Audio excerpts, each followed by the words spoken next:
آخرین آموزشی که دیدی چی بود؟ چقدر از مطالبش رو یادته؟ اگه میتونی همین الان بنویس ببین چقدرش یادته. حالا چقدر از اون مطالبی که یادت بود و تو زندگی روزمرت پیاده کردی و اونا رو عملی کردی؟ یادم میاد یکی از سمینارهایی که تو تهران رفته بودم، استاد عزیزمون برداشت گفت که چند نفر از شما کتاب بیاندیشید و ثروتمند شوید ناپلئون هیل رو خوندید این کتاب. و چون خب یک کلاس خیلی گرون قیمت بود و همه کسایی که اونجا بودن از فورای آموزش دیدن بودن، یعنی اونایی که یاد میگیرن فلان اینا، همه دستشون رو بالا. بعد گفت که یکی از داستانای این کتاب رو تعریف کرد و قطعش کرد وسط اون داستان. گفت از اینجا به بعد چه اتفاقی میفته؟ چند نفرتون یادتونه؟ کمتر از 10 نفر فکر کنم بودن که دستشون رو بلند کردن و گفتن ما یادمونه. و استاد پرسید ازشون چند نفر که بلد نبودن و آخر سر یه نفر جواب داد و به بقیه گفت یادتون اومد این داستانو؟ همه گفتن آره آره یادمون. و گفت خب چند نفر از شماها این نکته‌ای که تو این داستان گفته بود و توی زندگی شخصیتون و تو کسب و کارتون پیاده سازی کردید؟ و کمتر از 2-3 نفر دستاشون رو بالا کردن. میبینید خیلی از ماها کلی آموزش میبینیم، ولی اینکه چقدر تو زندگیمون عملی میکنیم معلوم نیست. چقدر واقعا تو زندگیمون عملی میکنیم. و یکی از چالشایی که من چه تو سالهای تحصیلم و چه در سالهای تدریسم داشتم همین موضوع بوده که چطوری بتونم از آموزش‌ها حداکثر استفاده رو ببرم و اونا رو عملی کنم توی زندگی روزمره‌ام و تو زندگی واقعی. من عماد کدخدا، معلم رسمی آموزش پرورش، فارغ التحصیل دانشگاه فرهنگیان بیرجند و دانش آموخته استادی تغییر از آکسفورد انگلستان، امروز در خدمتتونم تا رازهای استفاده حداکثری از آموزش‌هایی که می‌بینیم و بهتون بگم. پس خوب حواستون رو جمع کنید. این مطالبی که میخوام بگم و اگر خوب یادداشت برداری کنید و مرورشون کنید و استفاده کنید و عملیشون کنید وقتی دارید آموزش می‌بینید، میتونید خیلی خیلی بهتر از قبل از آموزشایی که می‌بینید استفاده کنید. از همین الان برو قلم و کاغذ رو بردار و نکاتی که میگم رو یادداشت کن. برو. چون نشستی داری نگاه میکنی منتظرم تا بری قلم و کاغذ رو بیاری. آقا هر کسی هم که نره قلم و کاغذ بیاره و یادداشت برداری نکنه، انشالله یه جوش گنده‌ای روی دماغش در بیاد. بله دیگه این شکلیه. اولین موضوعی که خیلی خیلی مهمه اینه که آقا هر چیزی بهایی داره و آموزش هم بها داره. آیا حاضری بهای آموزش رو بدی؟ آموزش چندین بها داره. اولین بها هزینه. شما باید برای آموزش دیدن خودتون و ارتقای خودتون هزینه پرداخت کنید.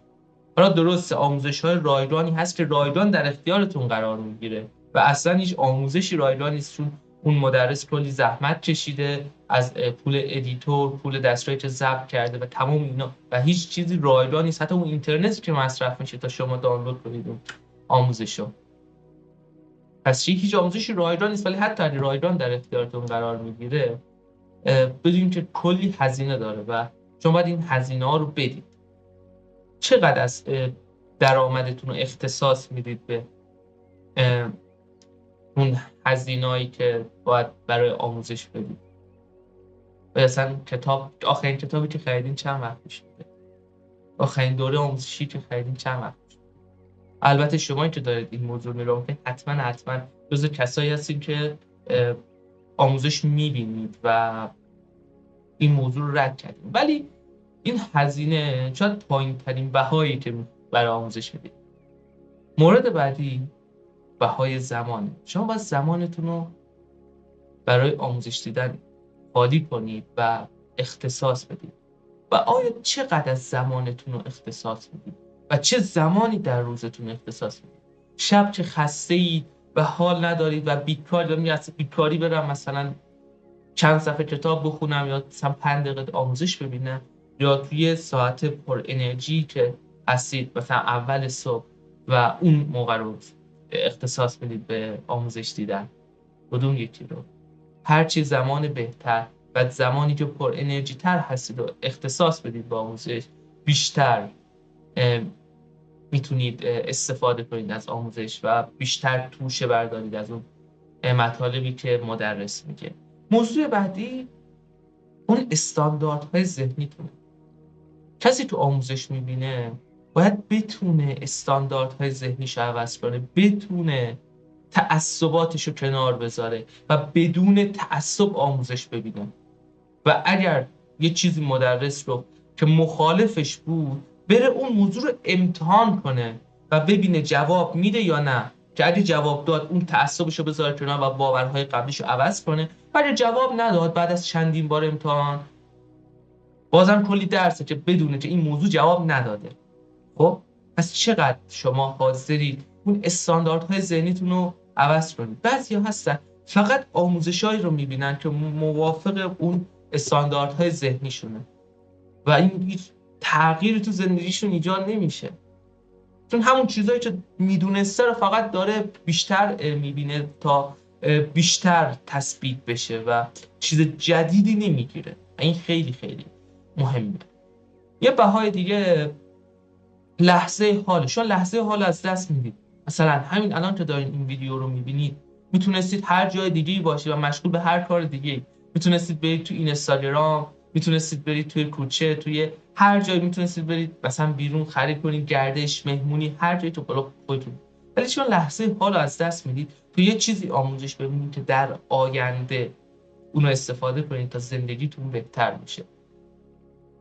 این جمله خیلی خیلی قشنگه که میگه امروز کارهایی میکنم که دیگران حاضر نیستن تا فردا کارهایی کنن که دیگران قادر نیستن. آیا حاضری امروز یه کارهایی کنید، آموزش ببینید و تغییر کنی، افزایش بدی، ارتقا بدی، آپدیت کنی خودتو تا فردا قادر به انجام کارهایی باشی که کسایی که خودشون آپدیت نکردن نیستن؟ و بزرگترین بهایی که هر شخص باید برای آموزش دیدن بده، توجه و تمرکزشه. چیزی که امروز از همه کمتره. شاید هزینه آموزش رو داشته باشی، شاید زمانتون هم خالی باشه، ولی این توجه و تمرکز که امروزه جزو گرونترین چیز برای هر آدمه و گرونترین سرمایه‌ای که هر آدم داره. خب شما می‌بینید طرف کلی تبلیغ میکنه، اصلا شرکت‌های تبلیغاتی همینه که فقط چند لحظه توجه شما رو جلب کنه. تو اینستاگرام، توی تلگرام، تو تلویزیون، تو بیلبوردهای تبلیغاتی، همه اینا دنبال جلب توجه هستن. و امروزه شاید زمان بعضیا داشته باشن، خیلی هم زمان داشته باشن، ولی توجه چیزی نیست که هر کسی داشته باشه و بتونه توجهش رو روی آموزش بذاره. و حاضری چیکار کنی برای اینکه توجه و تمرکزتو روی آموزش بذاری و از عوامل حواس پرتی دور باشی؟ مثلا عوامل حواس پرتی دو نوع هستن، یا درونی هم یا بیرونی. عوامل حواس پرتی بیرونی رو شما میتونید حذف کنید یا کاهششون بدید. مثلا آقا گوشید همش نوتیفیکیشن میندازه و حواستو پرت میکنه، میتونی نوتیفیکیشن ها رو خاموش کنی یا گوشی تو برداری بذاری مثلا بیرون از اتاقی که آموزش میدی. میتونی مثلا اگر کسی تو خونه هست بری با اعضای خانواده صحبت کنی، من 1 ساعت میخوام آموزش ببینم. اگر امکانشو داره آرومتر باشی، مثلا جارو مثلا وسایلی روشن نباشه، تلویزیون کمتر باشه، جارو نکنی و این کارا تا من بتونم آموزش خودم رو ببینم. یا اگر قادر نبودی، مثلا امکان نداشت، شما مکانتون عوض کنید، مثلا برم توی کتابخونه آموزش می‌بینم یا یه مکانی که ساکت‌تر و آروم‌تره.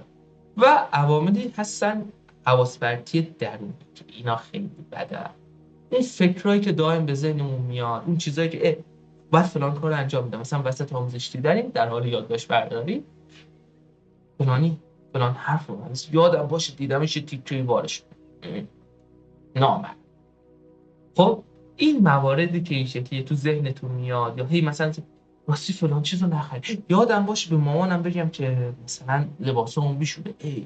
خب این موارد که تو ذهنتون میاد، اینا رو چیکار کنید؟ یک کاغذ داشته باشید، یک کاغذ یادداشت، و اینا رو حتما یادداشت برداری کنید تا از ذهنتون تخلیه بشه روی کاغذ، تا حواستون رو دیگه پرت نکنه و بعد از اون آموزش بریم من بعدم بهش فکر میکنم. این خیلی خیلی نکته مهمی. و موضوع بعد این که اصلا به تغییر باور داری؟ کسی که به تغییر باور نداشته باشه چطوری میخواد آموزش ببینی؟ اصلا چرا آموزش ببینی که تغییر کنی، آپدیت بشی؟ آیا اصلا به آموزش باور داری؟ خانم کاردوئل توی کتاب طرز فکر 20 سال ایشون تحقیق علمی کردن در مورد باورها و نقش باورها در زندگی. کتابش خیلی عالی، میتونید بخونید. کلی مقاله، حالا ویدیو تدشون هم هست میتونید ببینید، در مورد مایندست یا طرز فکر. این که گفته آدم‌ها کلاً دو نوع هستن، یک یا طرز فکر ایستا دارن یا طرز فکر رشد. کسایی که طرز فکر ایستا دارن میگن که هوش و استعداد یه چیز ذاتی و ارثیه و اصلا تغییر نمیشه کرد. اگه کسی باهوش به دنیا اومده، اگه کسی آیکیوش پایینه، همینطوری میمونه و تلاش کردن اصلا احمقانه، همین چیز از قبل نوشته شده. این افراد بیشتر به جای اینکه دنبال تغییر باشن، دنبال یک چیزی هستن که همون استعدادایی که دارن همونا رو تقویت کنن و دنبال این نیستن که مثلا چیز جدیدی یاد بگیرن، چون میگن یادگیری احمقانه، تغییر کردن احمقانه. ولی کسایی که طرز فکر رشد دارن، طرف میگه که درسته ما نمیتونیم از عامل ژنتیک و ارث روی هوشمون غافل باشیم، ولی محیط تاثیر بیشتری داره. من میتونم با تلاش کردن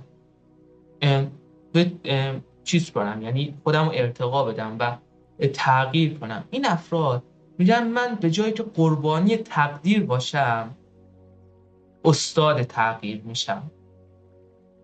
و دائم این افراد دنبال آموزش و یادگیری هستن. و همین خانم کاردوئل تو یکی از کارهایی که انجام میده، یک مدارسی که مربوط به بومیان آمریکایی یا همون سرخپوستای خودمون هست، این افراد تا کلاس 4 حتی مداد نمیتونستن دستشون بگیره و فقط با تغییر طرز فکر اینا از طرز فکر ایستا به طرز فکر رشد، میاد چی کار میکنه؟ کاری میکنه که این مدرسه توی ریاضی جز مدارس برتر آمریکا میشه. تو شهری که هستن تو آمریکا جز مدارس برتر میشه. شما فرض کنید سال قبل اینا نمیتونستن مداد دستشون بگیرن. همین طرز فکر طرف میگه که من با سعی و تلاش میتونم بهتر بشم، ولی چیزی رو بلد نیستم، هنوز یاد نگرفتم، هنوز نمیتونم. تونسته این بچه‌هایی که سرخپوست بودن و بومیان آمریکایی بودن تغییر ایجاد کنه که درساشون فوق‌العاده زیاد بشه. و من خودم این موضوع رو تو کلاس‌های خودم انجام دادم و جوابم گرفتم. دانش آموزایی بودن که تمام درسشون نیاز به تلاش می‌شده و فقط به این که آقا طایفه ما همشون استعدادشون پایینه و هیچ کدوم از درس جایی نشده، و تونستم با تغییر طرز فکر روی این 2-3 تا دانش آموز داشتم از اون طایفه بودن تو روستا که من دانش آموز بودم، تونستم از درسی که همش نیاز به تلاش می‌شدن، درسشون همه نیاز به تلاش بود، برسونمشون به خوب و خیلی خوب. و این تغییر من خود منم انجام دادم. پس چی میشه؟ و این باور به تغییر یکی از بنیادی ترین چیز توی آموزش هست. و اینکه باید دلیل تو نظر آموزش مشخص باشه. چرا میخوای آموزش ببینی؟ هدف چیه؟ آیا بی هدف همینطوری در حال آموزش دیدنی؟ یک اشتباهی تو خود من میکردم، هر کتابی که دستم میامد میخونم در مورد هر موضوعی بود، یا هر دوره آموزشی تو هر موضوعی مختلف بود میرفتم نگاه میکردم و بدون هدف آموزش میدیدم. ولی اگر شما میخواید آموزش ببینید، باید هدف خودتو مشخص کن. چرا میخوام آموزش ببینم و چه چیزی میخوام آموزش ببینم و چطور میخوام آموزش ببینم. این 3 سوال رو جواب بده. اگه میخوای فتوشاپ مثلا یاد بگیری، یه موضوع مثال، حالا شما اینو شخصی سازی کنید برای خودتون، یعنی توی اون موضوع که خودتون، مثال من میخوام فتوشاپ یاد بگیرم. چرا میخوام فتوشاپ بگیرم؟ هدفم کسب درآمده. هدفم مثلا حالا تو کسب درآمد تو چه چیزیه؟ میخوام ادیت چهره باشه، تغییر اون عکس باشه، طراحی کارت ویزیت باشه، طراحی پوستر باشه و این موارد. کدوم موضوع رو میخوام؟ حالا که چرایی مشخص شد، پس چه چیزی هم مشخصه. پس کسی که میخواد آموزش مثلا پوستر توی فتوشاپ یاد بگیره، اینکه چطوری پوسترهای خوبی بزنه، میره آموزش پوستر. هر آموزشی که مربوط به فتوشاپ رو نمیره آموزش بگیره، یا اصول رو یاد میگیره و بعد میره تخصصی. بعد ببین چطور و چگونه. آیا از رو کتاب میخوای یاد بگیری، دوره آموزشی، میخوام برم کارگاه شرکت کنم، حضوری، غیر حضوری؟ اینا رو اول برای خودت بنویس و یه نقشه راه درست کن. اگه من مثلا میخوام فن بیان یاد بگیرم، فن بیان برای مجریگری میخوام یاد بگیرم، فن بیان برای تدریس یاد میخوام بگیرم، فن بیان برای فن بیان عمومی، برای صحبت کردن تو جمع و رفع خجولی میخوام یاد بگیرم، میخوام صدا سازی یاد بگیرم که صدای جذابتری داشته باشم. خب حالا که مشخص شد چه آموزشی میخوام ببینم و از کی باشه و چطور باشه، مثلا کتاب باشه، دوره آموزشی باشه، کلاس حضوری باشه، اینا رو هم مشخص کنید همون اول. اگر اون چرایی مشخص نباشه خیلی تو دردسر میافتید. و بعد توقع سریع، چه توقع سریع داشته باشید. فکر نکنید فقط با آموزش دیدن همه چی تغییر میکنه. من که مثلا اگر من برم یه کلاس فن بیان، روز بعدش دیگه فن بیان مثلا بلدم و میام صحبت، نه. همه چی مثلا مخصوصا خیلی از کلاس‌ها باید تمرین کنید و این تمرین زمان میبره، زمان بره و خودتون از همه مهمترین توی آموزش، خودتون کلیدی ترین عنصری. پس چی؟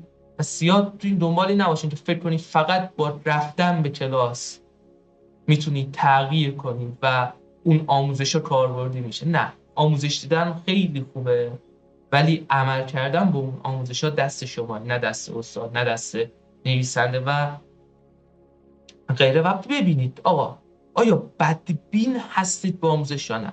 خب اگه بدبین باشید به آموزش، برای عمل کردن به اون آموزش تلاش چندانی نمی کنید و وقتی تلاش چندانی نکنید چه اتفاقی میفته؟ اون بازخورد خوبی نمیگیرید از آموزش. پس در نتیجه بیشتر از پیش به آموزش بدبین میشید. پس چی؟ این بدبینیتون رو به آموزش، اگه بدبین هستید به آموزش، حتما بدبینیتون رو بذارید کنار و موضوع اینه شخصی سازی کنید آموزش رو. ببینید توی زندگی خودتون چطوری میتونید آموزش رو پیاده سازی کنید. مثلا توی همین فن بیان شاید شما به صورت مثلا بگی آقا، مدرس فن بیان بگی آقا این موضوع این شکلیه و شما وقتی مثلا میخوان از یه درخواستی رو از یه نفر داشته باشید باید به این فرمول برید.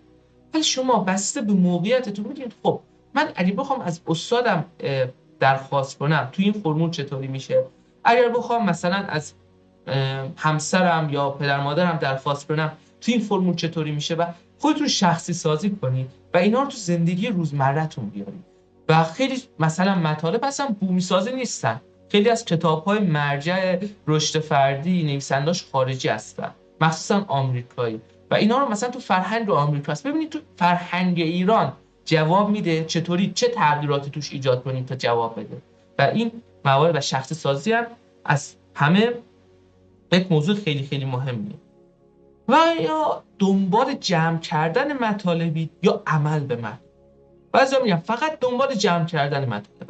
ما به این افراد این ملا بنویس. فقط دنبال نوشتن و انباشت اطلاعات، فقط دنبال اینن که مطلب جمع کنن و اصلا بس عمل کردن که میاد هیچ.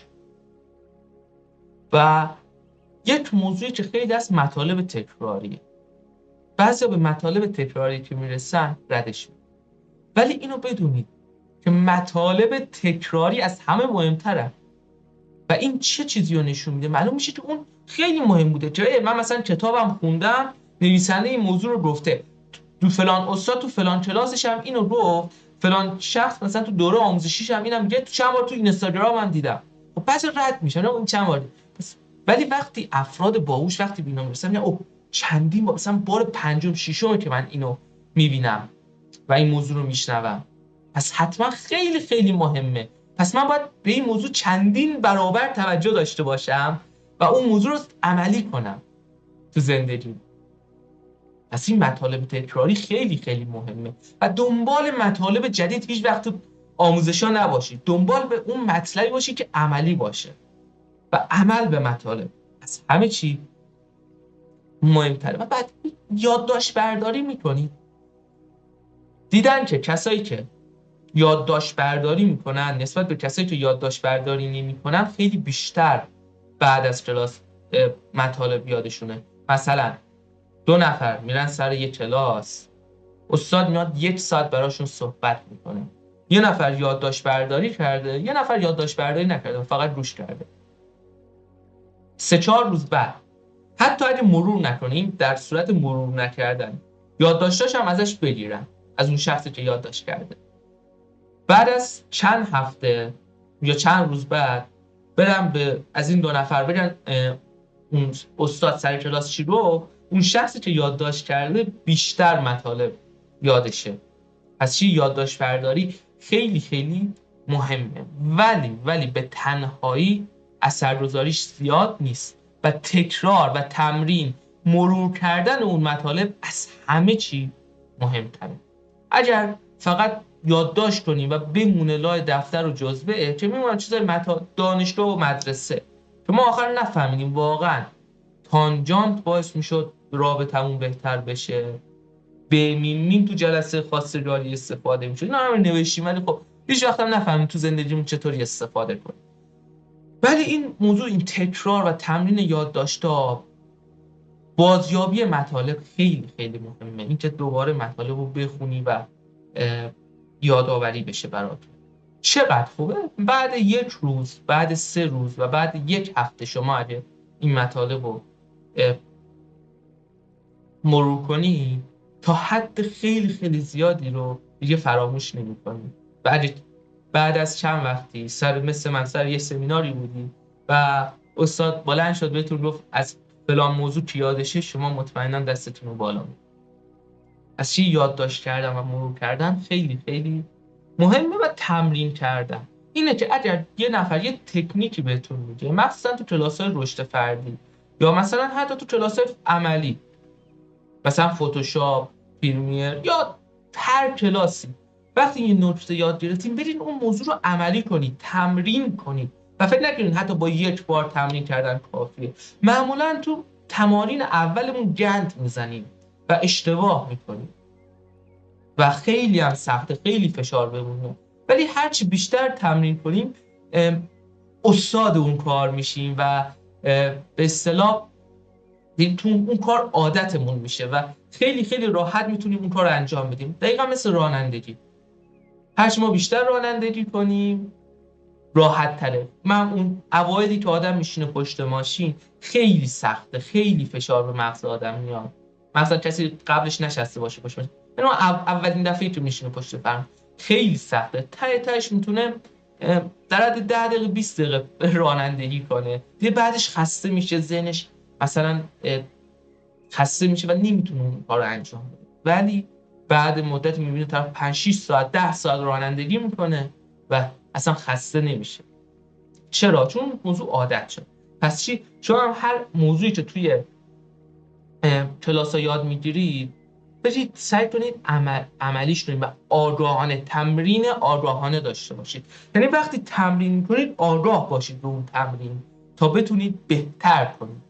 اون موضوع رو و یادتون باشه که اشتباه کردن توی اون اوایل کار یه چیز خیلی خیلی طبیعیه و بدونیم وقتی داریم اشتباه میکنیم کار داره درست پیش میره و موفقیت اینجا هی اشتباه کنی دوباره بلند شی و دوباره دنبال این باشی که اشتباهاتو رفع کنی و این خیلی خیلی مهمه. چون می‌بینید تمام کسایی که به یه جایی رسیدن و افراد فوق موفق کسایی نبودن که اشتباه نکردن، کسایی بودن که اشتباه کردن، زیاد هم اشتباه کردن، ولی از اشتباهاتشون درس گرفتن و وقتی زمین خوردن قدرتمندتر از قبل پا شدن.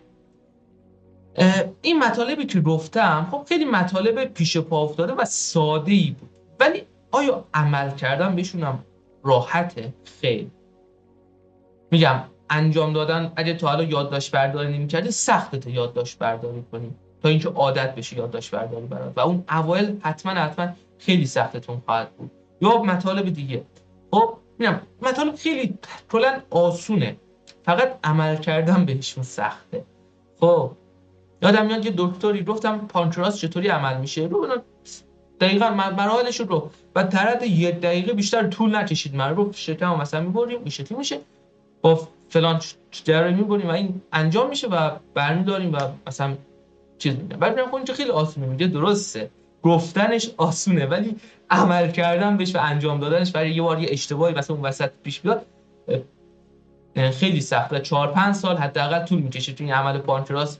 یه شخصی که واقعا حرفه‌ای بخواد بشه تو عمل پانکراس، فقط پانکراس ها بتونه مثلا باید آموزش ببینه و تمرین کنه تا یاد بگیره و اون موضوع رو کاملا بهش تسلط پیدا کنه.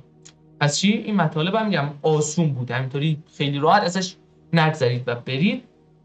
ولی اگر این مطالب رو میگم عملی کنید تو زندگیتون مطمئناً خیلی خیلی اون چیزایی که دریافت میکنی، اون بازخوردی که میگیری زیاد خواهد بود و میتونید حداکثر استفاده رو از اون دوره آموزشی رو ببرید. امیدوارم از مطالب خوشتون اومده باشه.